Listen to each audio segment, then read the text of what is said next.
Okay, Bible and Daily Lifers, here we are.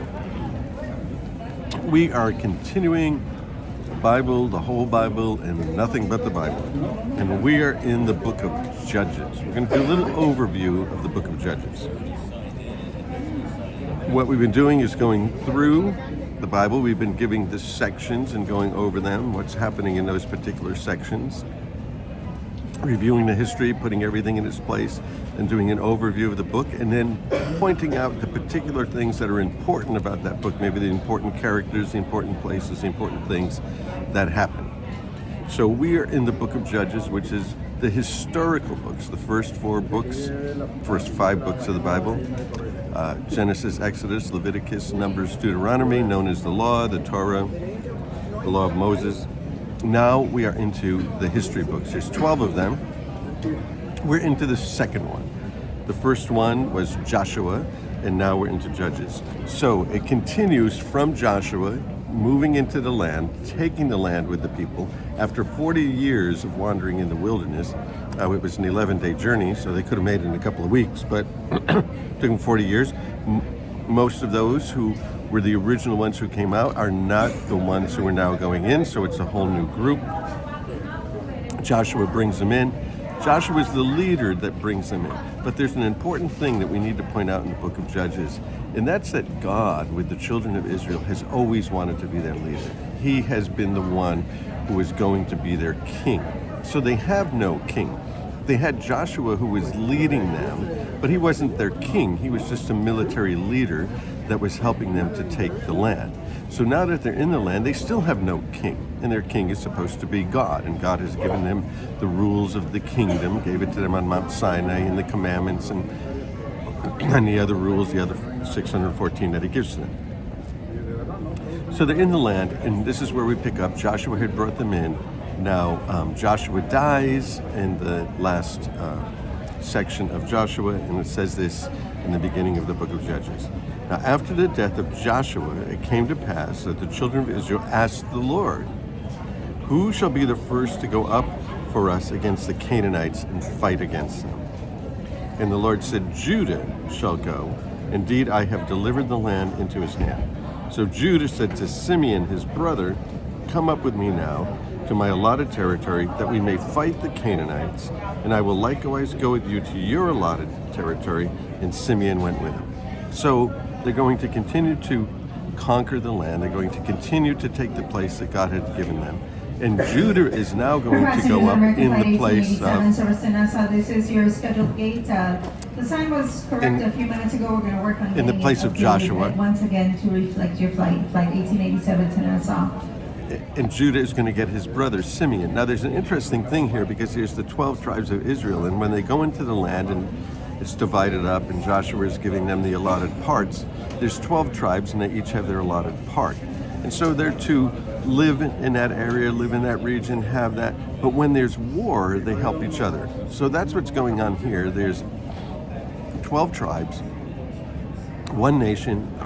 The tribes, live and have their own commerce, their own way of living, their own allotted land, their own taking in marriage and living the way that they live. But when there's war, just like here, they are going to work together. And that's a theme that's going to run all through the scripture, this idea of 12 tribes, one nation. And so that would go all the way into the New Testament, where we find that we are many people, but one body. So, verse 4, then Judah went up, and the Lord delivered the Canaanites and the Perizzites into their hands, killed 10,000 men at Bezek, and it goes on and it talks about the battle that they did. So they do the battle and they win the battle. So, of course, there's analogies there. There's national analogies for them, personal analogies for us, that we fight battles, personal battles, and we win them. We overcome. But then something happens in verse 2 that's going to continue to happen through the book of Judges. Then the angel of the Lord came up to Gilgal to Bochim and said, "I led you from Egypt and brought you to the land to which I swore to your fathers, and I will never break my covenant with you. And you shall make no covenant with the inhabitants of this land. You shall tear down their altars, but you've not obeyed my voice. Why have you done this? So they didn't completely do it. They didn't completely get rid of everything. Sound like an analogy to the Christian life and experience, not completely getting rid of everything. And what will it do? It will come around and it will bite you. Why have you done this? Therefore I also said, I will not drive them out before you, but there'll be thorns in your side, and their gods will be a snare to you. And so it was when the angel of the Lord spoke these words to all of the children of Israel, they lifted up their voices and they wept. They were sad. They didn't want God to leave them. They didn't want God to not be with them when they were conquering the land. And they called the name of the place Bochum, and they sacrificed there to the Lord. And when Joshua had dismissed the children of Israel, went to their inheritance to possess the land. So now again, here we are again with another account of the death of Joshua. So the people served the Lord all the days of Joshua and all the days of the elders who outlived Joshua, who had seen the great works of the Lord, which he had done for Israel. Now Joshua, the son of Nun, the servant of the Lord, died, and he was 110. So we had already recounted that. And they buried him at the border, and tells us where it is. And when all that generation had been gathered to their fathers, another generation arose that did not know the Lord, nor the work he had done for Israel. Two things.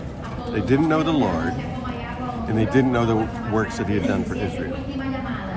Now this is an interesting concept, because you can't make somebody know the Lord, but you can recount to them what he's done. And that's what we want to do when we're raising children and raising next generations. We want to tell them what God has done, so that they can know those stories about God and choose or not choose. But here it says another generation arose, gathered to their fathers, died, and they didn't know the Lord. So now here we are. Isn't it amazing that we're just a generation away from them not knowing the Lord or what he had done? One generation. So what's going to happen when they don't know the Lord or his ways? Well, verse 11, the children of Israel did evil in the sight of the Lord, and they served the Baals. So now they're just going to go out and they're going to serve whoever it is that they're going to serve. They're going to find a way to, to satisfy the need inside and the hunger that I feed. Ecclesiastes 3:11, that God has put eternity in our hearts. Everybody's looking to worship something. And so they're going to worship, and they're going to fall away from the Lord. And it's going to be this whole cycle of right here of them being disobedient to God. They don't know the Lord. They don't know what he's done. They didn't pass it on to the next generation like they were supposed to. And so they're going to have enemies in the land. And that's what happens in chapter 3. There's enemies in the land. And so in verse 7, the children of Israel did evil in the sight of the Lord. They forgot the Lord, and they served the Baals and the Ashtoreths. The anger of the Lord was hot against Israel. Verse 9, the children of Israel cried out to the Lord, and the Lord raised up a deliverer. So that's what the judges are. They're deliverers. And he delivers them. The Spirit of the Lord came upon him. He went out to war, and the land was at rest for 40 years. 40 years, just in that little section. So we're going to go through a period in the book of Judges that is about 350 to 400 years. And it's going to be the same cycle of them being disobedient to God, him raising up a judge, not a king, not a political leader, maybe a military leader, maybe a cheerleader, just getting everybody going and getting everybody to turn back to the Lord, but mostly military, because what happens is that the tribes in the land are being conquered by people, and then he raises up a military leader to free them. And then there's that period of prosperity. So here's a period of prosperity, 40 years of rest. What's going to happen after 40 years? Remember what it said? A generation arose that didn't know the Lord nor what he had done. Same. And that's going to be the whole cycle of the book of Judges until we get all the way to the end of the book of Judges. And at the very end of the book of Judges, what it's going to tell us is this continues. We're going to look at some of the characters here. Let's get to the end of Judges. And what does it say? 21, 25. In those days, there was no king, and everyone did what was right in their own eyes. So they're going to go that period, 350, 400 years with no king, God desiring to be their king. And we're going to move into a period of history where they're going to get a king. But we're going to look at some of the judges first. So bless you guys. Love you guys. Let's keep trekking through 230 miles an hour, going through the Bible. The whole Bible, nothing but the Bible. Bless you.